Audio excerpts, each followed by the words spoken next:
Yes, magandang araw. Ito na naman si 357 Olive Kitchen. Magluluto tayo ng cubes na beef. Yan. Lagyan natin ng potato at gigisa natin dyan sa black pepper sauce.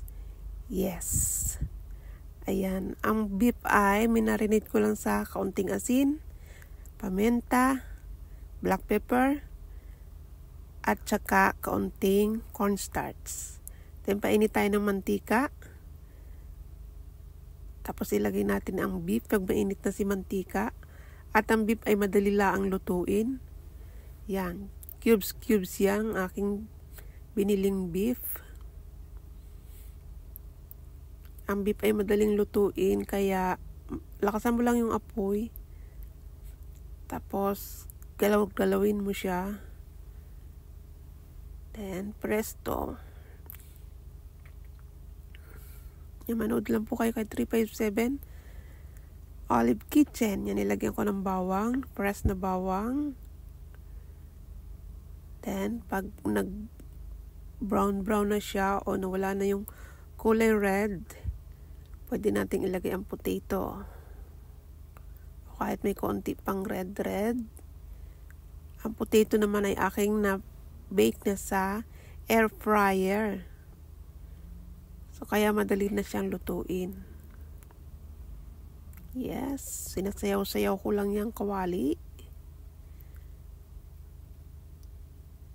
At ang sabi ng aking alaga ay yummy, yummy.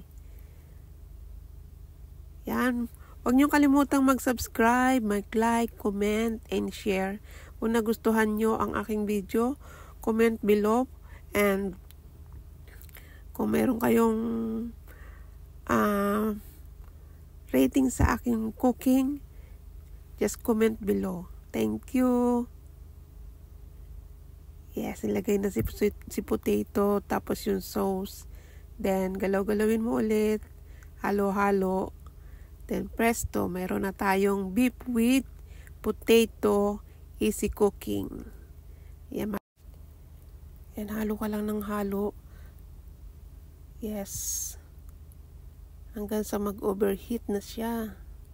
At maluluto na yan na hindi naman siya overcook.